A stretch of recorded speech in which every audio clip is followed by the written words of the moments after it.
Ladies and gentlemen, jangan lupa like, share, dan subscribe ya. Syukron. Drop it.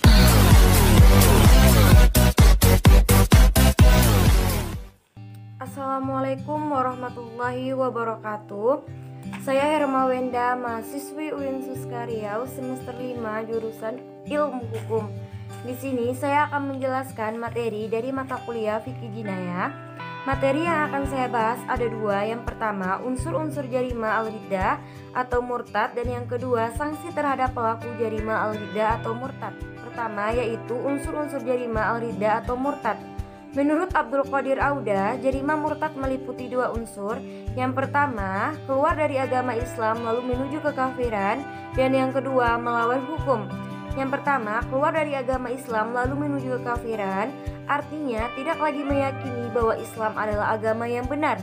Proses ini terjadi melalui tiga cara. Yang pertama yaitu dengan tindakan, maksudnya yaitu melakukan perbuatan yang diharamkan secara sengaja untuk menghina, meremehkan, atau menentang Islam.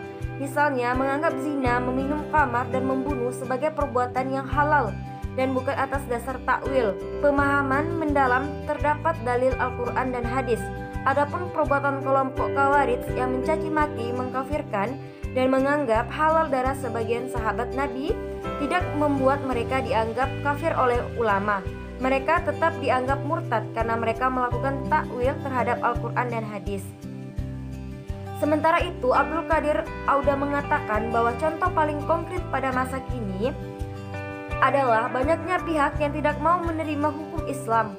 Mereka menggantinya dengan hukum positif yang merupakan buatan manusia. Padahal wajib menjadikan hukum Islam untuk mengatur kehidupan sehari-hari. Sebaliknya, haram menjadikan hukum non-Islam untuk mengatur kehidupan sehari-hari. Proses yang kedua yaitu dengan ucapan. Seseorang dapat menjadi kafir apabila ia mengatakan bahwa Allah bukanlah Tuhan, Allah itu tidak esa, Allah memiliki tandingan, pasangan dan anak, malaikat dan nabi itu tidak ada, Al-Quran berisi kebohongan, hari kiamat itu tidak pernah terjadi, syahadat itu dusta, syariat Islam tidak untuk mengatur kehidupan manusia, serta hukum manusia jauh lebih cocok. Selain itu, apabila memproklamasikan diri telah keluar dari agama Islam atau menyatakan diri sebagai nabi, maka secara otomatis ia telah murtad. Proses yang ketiga yaitu dengan keyakinan. Murtad juga dapat terjadi melalui keyakinan, seperti meyakini bahwa alam ini ada sebelum adanya Allah, Allah ada setelah adanya alam, antara khalik dan makhluk dapat bersatu, reinkarnasi itu ada, Al-Quran tidak berasal dari Allah, Nabi Muhammad itu pembohong, dan Ali adalah titisan Tuhan. Dan yang kedua, unsur melawan hukum. Maksudnya yaitu seseorang sengaja mengucapkan atau melakukan apa yang sebelumnya terlintas di dalam hati dan ia sadar hal itu akan membuatnya dianggap murtad. Sementara itu, bagi orang yang tidak mengerti bahwa hal ini dapat berakibat fatal pada keimanannya, ia tidak dianggap murtad. Demikian pula orang yang secara tidak sadar mengucapkan, "Ya Allah, saya Tuhan dan Engkau hamba," karena terlalu gembira atau terlalu sedih, hal itu tidak membuatnya murtad. Perihal melawan hukum ini berkaitan erat dengan niat dan kesengajaan. Ulama kalangan mazhab Syafi'i mensyaratkan bahwa untuk terjadi jarima al-riddah pelaku harus berniat murtad. Oleh karena itu, tidak cukup kalau hanya sengaja melakukan sesuatu seperti sujud kepada matahari atau mengucapkan kalimat kufur tanpa disertai niat. Muhammad Al-Khatib Al-Syarbini mengutip pendapat Al-Mawardi mengenai niat. Sesungguhnya, niat itu menyengajakan sesuatu bersamaan dengan perbuatan. Kalau menyengaja tetapi tidak segera bertindak, maka hal itu disebut azam. Sementara itu, menurut Imam Malik, Abu Hanifah, dan Al-Syafi'i, seseorang dapat dianggap murtad ketika berkata atau bertindak sesuai dengan isi hatinya. Jadi ketika seseorang mengatakan atau melakukan sesuatu yang berniat murtad, melainkan hanya ingin menghina Islam, tetap saja murtad. Demikian juga para pendapat ulama dari kalangan Syiah Zaidiyah. Sementara itu, Wahbah al-Zuhaili mengemukakan persyaratan sah dari jarima murtad. Yang pertama, si pelaku harus berakal sehat, dan kedua, si pelaku harus dalam kondisi sadar dan tidak berada dalam tekanan. Dan oleh karena itu, orang gila, anak kecil, dan orang yang berada di bawah tekanan tidak dinyatakan murtad. Begitu pula orang yang was-was, kurang akal, dan sedang mabuk. Dan materi yang kedua yang akan saya bahas yaitu sanksi terhadap pelaku jarima al-riddah. Sanksi terhadap pelaku jarima al-riddah terdiri dari 3 kategori.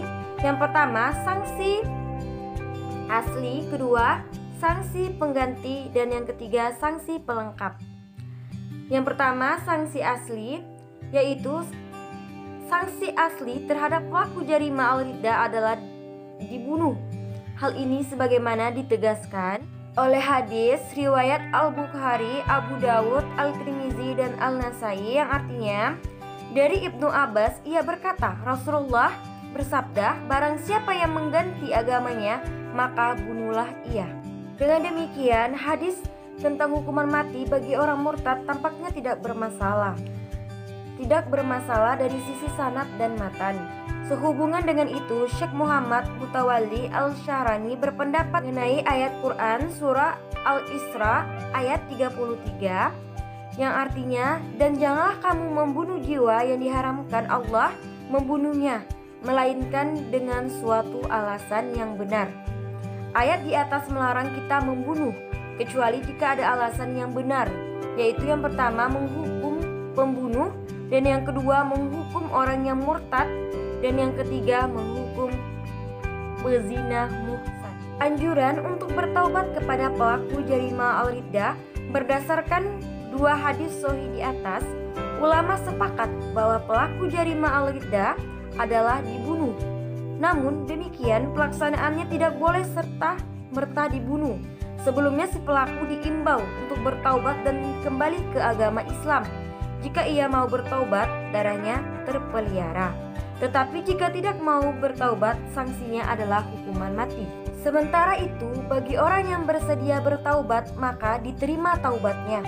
Menurut ulama kalangan Syafi'iyah, anjuran ini berlaku bagi laki-laki dan perempuan.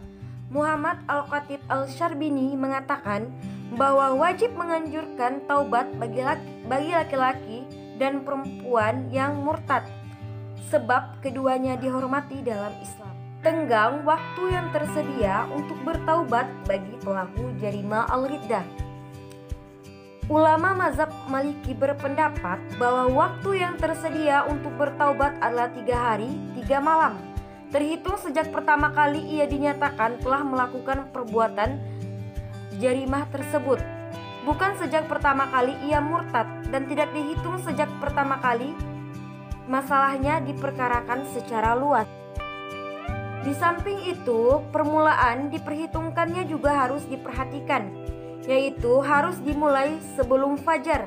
Kalau sudah lebih dari itu tidak dianggap 1 hari. Hal ini sangat diperhatikan karena menyangkut nyawa seseorang, bahkan para pelaku selama menjalani masa-masa untuk menentukan sikap ini tidak boleh diintimidasi atau diperlakukan semena-mena. Hari ketiga setelah matahari tenggelam adalah saat penentuan kalau mau bertaubat. Ia tidak akan dibunuh, tetapi kalau tidak mau bertaubat, ia akan dieksekusi mati. Menurut Abu Hanifah, persoalan waktu untuk menunggu keputusan sikap pelaku ini menjadi wewenang penuh penguasa. Kalau penguasa memutuskan untuk segera dieksekusi, maka harus dilakukan.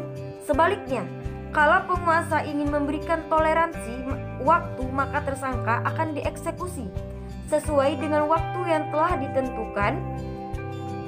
Menurut mazhab Syafi'i, ada 2 pendapat mengenai pemberian tenggang waktu. Yang pertama, diberi waktu 3 hari, dan yang kedua, segera dieksekusi pada saat si pelaku menolak untuk bertaubat. Pendapat yang kedua didasarkan hadis tentang Ummu Rauman. Mazhab Hanbali juga memberikan tenggang waktu selama 3 hari, namun selama 3 hari itu si pelaku harus ditahan. Sementara itu, ulama Zahiriyah tidak menentukan batas waktu. Akan tetapi, kalau pada saat diperintahkan bertaubat tidak mau, maka ia dibunuh. Dan yang kedua, sanksi pengganti. Sebelumnya telah dijelaskan, apabila si pelaku bersedia taubat, ia terbebas dari hukuman mati. Namun bukan berarti ia terbebas dari hukuman sama sekali. Si pelaku harus terbebas dari hukuman had, tetapi ia mendapat hukuman takzir. Hukuman takzir menjadi wewenang penguasa setempat. Jenis kadar dan tekniknya berbeda antara satu daerah dan daerah lain. Hukuman ini dapat berupa cambukan, penahanan, ganti rugi atau kecaman. Apabila di suatu daerah kasus murtad sering berulang, penguasa boleh menetapkan hukuman yang sangat berat. Perihal berulang kali pindah agama, taubat si pelaku tetap dapat diterima. Taubatnya walaupun ia murtad sebanyak 100 kali. Hal ini disetujui oleh jamaah. Alasannya adalah firman Allah dalam Quran Surah Al-Anfal ayat 38 yang artinya, katakanlah kepada orang-orang yang kafir itu, jika mereka berhenti dari kekafirannya, niscaya Allah akan mengampuni mereka tentang dosa-dosa mereka yang sudah lalu. Dan jika mereka kembali lagi, sesungguhnya akan berlaku kepada mereka sunnah atau Allah terhadap orang-orang yang dahulu. Dan yang ketiga, sanksi pelengkap. Abdul Qadir Auda mengemukakan bahwa bagi pelaku jarima murtad di samping terdapat sanksi asli dan pengganti, masih terdapat sanksi pelengkap, yaitu yang pertama pembekuan aset harta dan yang kedua pembatasan kewenangan dalam membelanjakan harta kekayaan. Yang pertama tadi pembekuan aset harta, yaitu sebagaimana dikutip oleh Abdul Qadir Auda, Imam Malik, Al-Syafi'i dan Ahmad berpendapat bahwa orang murtad yang meninggal harta kekayaannya tidak dapat diwariskan kepada keluarganya, baik yang muslim maupun non-muslim. Sedikit berbeda dari pendapat di atas, Imam Malik mengecualikan bahwa kekayaan orang zindik dan munafik tetap diwariskan kepada ahli warisnya yang muslim. Hal itu disebabkan pada zaman Nabi tidak pernah diputuskan bahwa kekayaan orang munafik diwariskan kepada keturunannya yang muslim. Pembekuan aset orang murtad bukan berarti menghilangkan atau hak kepemilikannya. Hak ini hanya sebagai sanksi pelengkap bagi sanksi pokok. Ketika bertaubat, ia tetap berhak atas kekayaannya. Akan tetapi kalau ia terbunuh dalam kondisi masih murtad, asetnya menjadi harta negara. Yang kedua, pembatasan kewenangan dalam membelanjakan harta kekayaan. Jarima murtad pada prinsipnya tidak akan mempengaruhi pelaku dalam hal kewenangan atas harta kekayaannya. Oleh sebab itu, orang murtad tetap diperbolehkan untuk memindahkan hak miliknya kepada pihak lain dengan cara hibah, jual beli atau sewa. Akan tetapi, orang yang murtad tidak dibenarkan memindahkan hak miliknya dengan cara waris karena adanya perbedaan agama. Demikian, jarima murtad hanya akan berpengaruh pada hak pelaku dalam kewenangannya untuk membelanjakan harta kekayaan yang dimiliki baik sebelum maupun sesudah murtad. Oleh karena itu, seseorang yang meninggal dalam kondisi murtad, harta kekayaannya harus dibekukan. Kalau tetap dibelanjakan, maka hal itu dinilai batil karena harta itu hak kaum muslimin yang diberikan melalui baitul mal atau berstatus fai. Pendapat hal ini dikemukakan oleh mazhab Maliki, Syafi'i, dan Hambali. Menurut Imam Abu Hanifah, hak orang murtad untuk membelanjakan harta kekayaannya harus ditunda terlebih dahulu dan diamati secara cermat. Kalau ia bertaubat dan kembali masuk Islam, ia boleh menguasai dan membelanjakan harta kekayaannya. Akan tetapi, kalau ia mati atau terbunuh dalam kondisi murtad dan ditemukan dalam kawasan konflik, maka membelanjakan hartanya dinyatakan batil. Lain halnya menurut Abu Yusuf dan Muhammad. Murtadnya seseorang tidak akan menghilangkan hak kepemilikan sebab hal itu hanya terjadi dengan adanya kematian. Oleh karena itu, hak membelanjakan harta seseorang tidak akan terganggu dengan sebab murtad, sehingga ia tetap diperbolehkan untuk membelanjakan hartanya sebagaimana diperbolehkannya seorang muslim. Lebih lanjut mengenai pendapat Abu Yusuf dan Muhammad, mereka berdua berbeda pandangan tentang batasan bolehnya membelanjakan harta orang murtad. Menurut Muhammad, batasnya seperti pembelanjaan orang sakit menjelang meninggal dunia. Orang murtad dianggap sama dengan orang sakit menjelang mati karena dalam waktu dekat ia akan dihukum mati. Sementara itu, menurut Abu Yusuf, batasnya sama saja dengan orang sehat tanpa harus dihubung-hubungkan dengan kematian. Mengenai kewenangan orang murtad dalam membelanjakan harta, ulama kalangan Syiah Zaidiyah sependapat dengan pandangan Abu Hanifah. Meskipun demikian, tetap ada saja perbedaan. Imam Abu Hanifah tidak memisahkan antara pembelanjaan harta dalam ibadah dan non-ibadah. Sebaliknya, ulama Syiah Zaidiyah membedakannya. Menurut mereka, dalam hal ibadah orang murtad boleh membelanjakan hartanya secara cuma-cuma seperti untuk wakaf, sedekah, dan nazar, tetapi tidak termasuk memerdekakan budak.